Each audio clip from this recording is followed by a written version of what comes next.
Welcome to Lunch Break Reviews. This is a podcast about the things you love and the voices that do and don't. Each episode, we'll travel the realms of awesomeness, and I'll answer the question that we all ask ourselves every time we watch a movie or TV show. Where the hell do I know them from? I'll take a look at the directors, writers, and actors from movies and TV shows, then read some of the best good or bad reviews I can find based on title alone. I will give a few awards for each episode, and I'll even give you my thoughts as well. Also, you can make up your own damn mind in under 30 minutes. I'm sure we'll even get into comics from time to time. I'm the self-proclaimed Emperor of Awesome, Bradley Buchanan, and this is Lunch Break Reviews with the new episodes at least every Sunday. Today I'm talking about The Crow 2024. The Crow 1994 is one of my all-time favorite movies. And this one I haven't watched yet. I will be watching it here in about 4 hours. So I'm excited for it. I'm going into it cautiously optimistic. I love this property. Brandon Lee, I was a teenager when this all happened.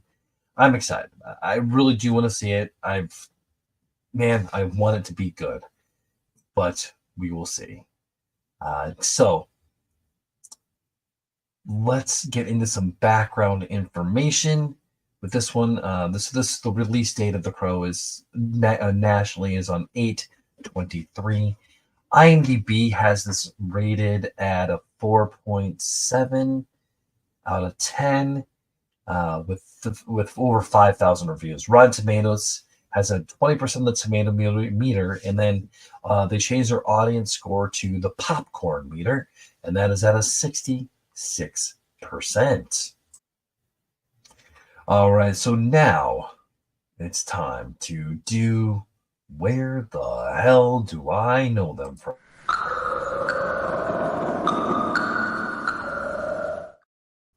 This is all taken from IMDb. This is directed by Rupert Sanchez. And Rupert, let's take a look at his IMDb right now. We're doing this in real time. He's mostly known for Snow White and the Huntsman. He directed Ghost in the Shell. Other things, he's got directed an episode of Foundation. If you have not watched that show's fantastic. Other than that, he did a music video for How to Destroy Angels, which is I believe that's a Trent Reznor thing. Other than that, those are his greatest hits there. And after Rupert, the writers of this is, of course, J.O. Barr, comic book, and he actually did the graphic novel. And then Zach Balin, he did the screenplay. Let's see what else he has on his resume. He's got King Richard, great movie. Creed 3, another great movie. Gran Turismo, another great movie. So this is, I'm liking this guy. Like all three of those are solid. Gran Turismo was a movie that had no right to be good, and it was phenomenal. Let's see what else he's got on there. Bob Marley, One Love. Those are his greatest hits. All right, and next we have main stars. Bill Skarsgård, he plays Eric Draven. And most notably, he's Pennywise from It in Chapter 1, Chapter 2. He was in Barbarian from 2022. Great movie. Love that movie, actually. He was the bad guy in John Wick Chapter 4. Boy Kills the World. I really wanted to see that last year, but never got around to it. Let's see here. Anything else? He was in Eternals. Now, that was great, but he was in The Devil All the Time, Soulmates, a TV series, Villains. Good stuff from Bill. He's got a huge upcoming. He's going to be in Nosferatu at the end of the year. He's going to be in Welcome to Derry, of course. So, and Lords of War, he's going to be Anton in that. Let's see. FKA Twigs plays Shelley. She's most notably a actress and a composer, and she was Shy Girl in Honey Boy and music videos. The King's Man, she did song and soundtrack. Let's see, anything else of note? Not too much. I am excited to see her. I like her look a lot. It's going to be great. Danny Houston, he's one of these guys we've seen in a million things. Let's see what his greatest hits are. The Constant Gardener from 2025. He plays Sandy Woodrow. He's Stryker in X-Men Origins Wolverine. 21 Grams, he plays Michael. The Aviator, he was Jack Fry. He was in Horizon, an American Saga, Chapter 1. Consecration, Life Upside Down, Marlowe, Ride Above. Bunch of stuff there. And we're going to go just a few more here. Josette Simon plays Sophia. And they're known for Wonder Woman. Menasanye, I can't say that right. She was in Pokemon Detective Pikachu as Grams. Red Lights as Corrine. Blake's 7. That's a callback. Okay, Blake 7 is a sci-fi show. I used to watch growing up. Other than that, Midsummer Murders, where she was Madeline Saunders, Sandition, Crossfire, where she was Miriam. She was in the Halo TV series as Deseretta. Anatomy of a Scandal, where she was Angela Reagan. Some good stuff. The Witches, where she was Zelda. Just for some things that I have heard of. And one more, Laura Byrne plays Marion. Let's see, Void. She was Vila Suxdorf, A Walk Among the Tombstones. Leela Alvarez, Helene. Shira Beck, Purge, Allege. She was in Foundation, where she was Demerzel. And again, watch that show. That show's so good. And other than that, not seeing a ton that I recognize. All right, it's time to move on. Let's go into the synopsis. Based on the synopsis for The Crow is simply soulmates Eric and Shelley are brutally murdered. Given a chance to save the love of his life, Eric must sacrifice himself and traverse the worlds of the living and the dead, seeking revenge. Straight to the point, that about sums up what The Crow is. Now, I base my reviews I choose solely on title alone. I have not read through them. Please forgive me if I mispronunciate words. I normally know talk good. I'll do my best to read them as I see it. Punctuation, good, bad, and all. So let's find out what people are saying about The Crow, shall we? Let's start some critics. Roger Moore of Movie Nation says never overcomes a general heartlessness that permeates even the abrupt romance that supposedly launches and drives it. Okay. Pico Caniango is from Cine Express, a big dud. Quite boring, drags for the first 40 minutes, and includes unlikable characters with hollow motives. Also hurt by weak acting, with the lead channeling Anakin's delivery from the Star Wars prequels. Wow. All right. And William Benani from The Wrap. When you strive the emotional simplicity of a story like The Crow to emphasize the plot had better make sense, and it doesn't. It's got perplexing rules and a vague chronology.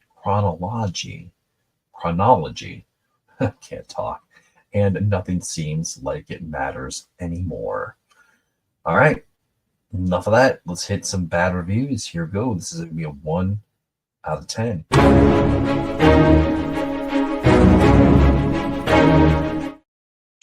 This is a 1 out of 10 stars and is called Another Unnecessary Remake of a Cult Classic, dated the 23rd of August, 2024. All right. It seems pretty long, so let's get into it. Okay, here's the thing. I'm a massive fan of The Crow, 1994 with the late Brandon Lee, and it is generally one of the greatest superhero and horror movies of all time. This is one of those movies that should have been a one and done. But unfortunately, Hollywood decided to not respect the legacy of Brandon Lee and gave us three unnecessary sequels, with only Salvation, 1998, being decent at best, and the other two entries, City of Angels, 1996, and Wicked Prayers, 2000, being horrendous. Then I heard about this remake. And after seeing the first image of Bill Skarsgård as the Crow, excuse me, in the first trailer, I was dreading this movie because it looked like yet another desperate cash grab attempted by Lionsgate. So I decided to watch the movie via cam version, and it was horrible. But it wasn't as horrible as I was expecting it to be. And you watch it on cam version? Oh, okay. Let's keep going on this. That sucks. All right. Pauses for The Crow 2024. The gore and violence in this movie is actually pretty good. The cinematography in this movie is very good. I also give credit to Rupert Sanders for keeping the movie setting safe throughout the entire production.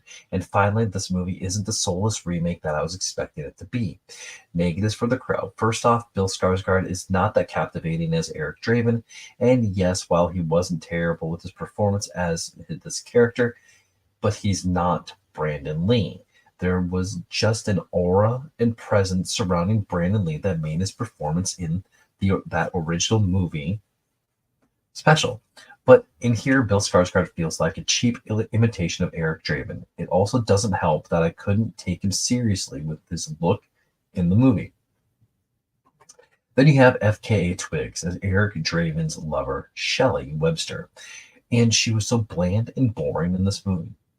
Danny Houston was such a lame villain in this movie, and there are moments where he will say his dialogue, and it genuinely sounds like he didn't care at all. So my question is, why are you in this movie if you're not going to put in the effort? The movie tries to be deep and emotional, but it just comes off as childish and empty. And finally, I didn't feel any emotions watching this movie. I was literally watching this movie with the most blank and emotionlessly expression on my face throughout the entire runtime. Probably because you watch it on a cam version, I'm going to guess.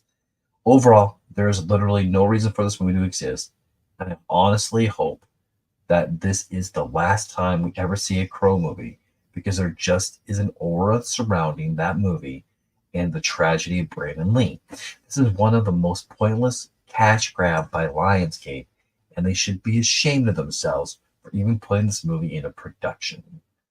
All right, let's check out another bad review.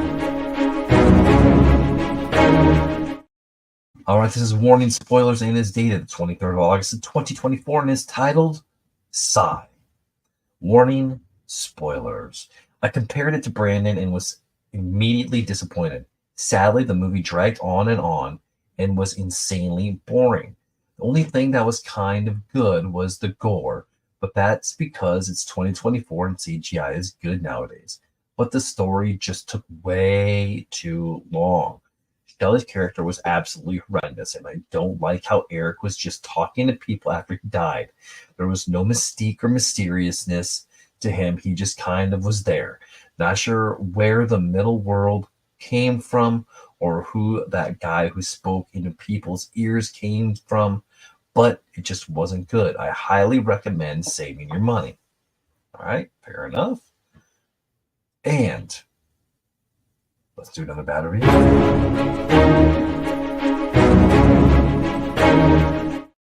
This one is dated for the 22nd of August of 2024 and it's titled Unnecessary. Nostalgia has been driving cinema for the past few years, but there comes time where it cannot save the industry.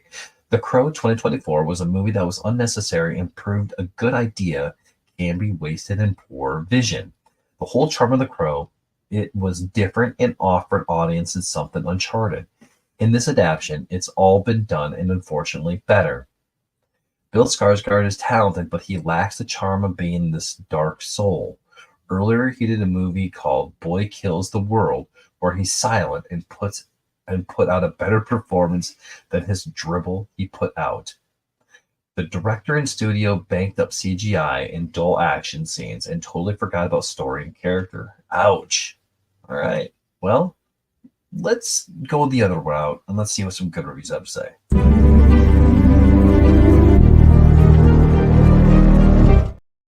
Okay, this one is from the 21st of August, 2024, and is called Exceeded Expectations. The Crow 2024 is a great film that combines elements of thriller, fantasy, and action, based on the comic book of the same name by James O'Barr. Director Rupert Sanders was able to create a dark and atmospheric world that pays homage to the first part of the film series. The plot follows Eric Draven. Eric, having recovered from the dead with the help of a mysterious raven, returns to the world of the living to avenge the brutal murder of his fiancée and himself. A dark journey begins through the streets of a merciless city where violence and lawlessness reign.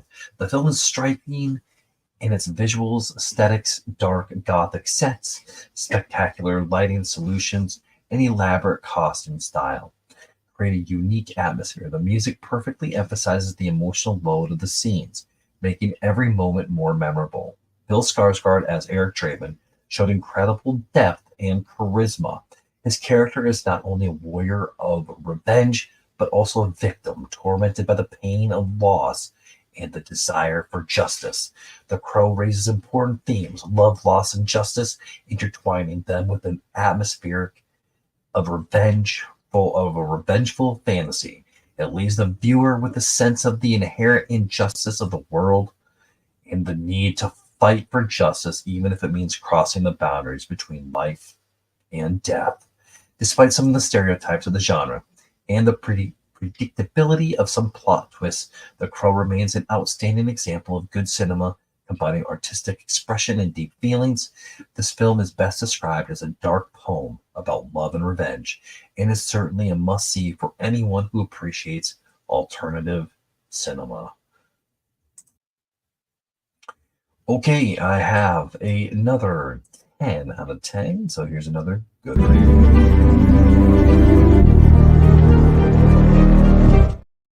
This one is called An Enjoyable Movie That Does Its Own Thing. Warning, spoilers, and is dated the 22nd of August, 2024. If you're expecting a 1994 Part 2, you're going to be heavily disappointed. Yes, their name is Eric and Shelley, but they're completely different individuals to those from the comic and the original movie. Their relationship had a vibe of love at first sight. Cheesy at times, but nothing unexpected. He's a sad guy who finally found happiness in his life. When they die, he's obviously devastated, but also confused. He's not a superhero. He's a human who's encounters something bigger than him, and he doesn't immediately know what he's doing. He's inevitably messes up, and is faced with a hard decision. The ending shows the reality of life. You don't always get a happy ending. It's not all flawless, though. There was some bad CGI at times, as well as IMO, some misplaced dialogue. In my opinion, some misplaced dialogue. Overall, a good movie. Not as badass as the original, but more grounded. Adjust your expectations, and I think you'll enjoy it for what it is. A standalone, emotional revenge story loosely based on a comic. All right, and let's do one more good review.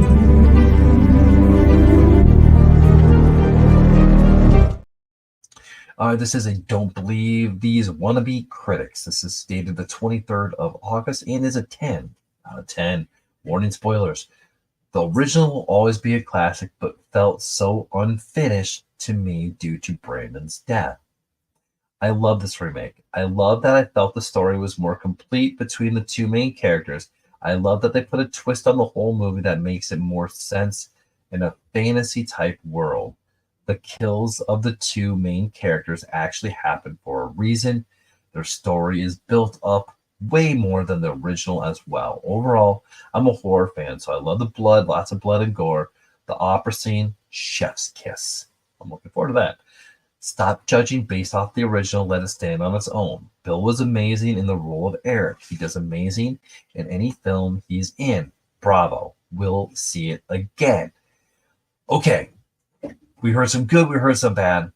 Where does this lead me? I'm looking forward to it.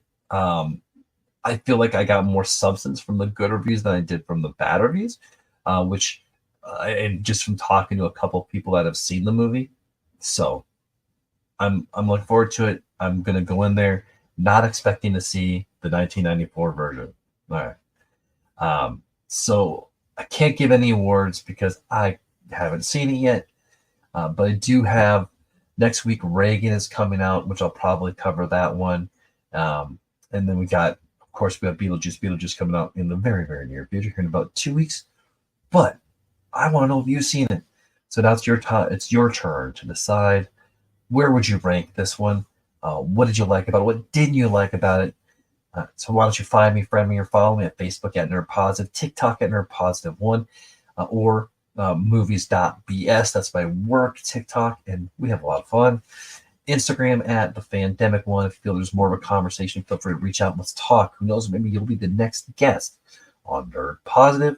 If you want to support the show, there are several ways to do so. You can buy me coffee at buymeacoffee.com/nerdpositive. Find us on Patreon at patreon.com/nerdpositive. Become an episode assistant, an episode producer, a pre-veg producer like Stacy, or become part of the con. The Council Nerd starting at $5 a month. PayPal or Venmo at Bradley Beats In. I'm not going to say no. Most importantly, share the show with someone you want to make it a little more important. Don't forget to leave a 5-star review if you like this. Check out all other things that are Nerd Positive. Hear all the conversations, myself, Brian, and whoever else wants to talk. You can also order my kids' books, Leveling Up My Awesome and Stuffed Animal Night Force versus the Dream Invaders on Amazon, or contact me for autographed copies.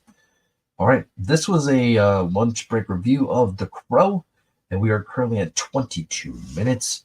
All right, enjoy the rest of your day or the rest of your shift.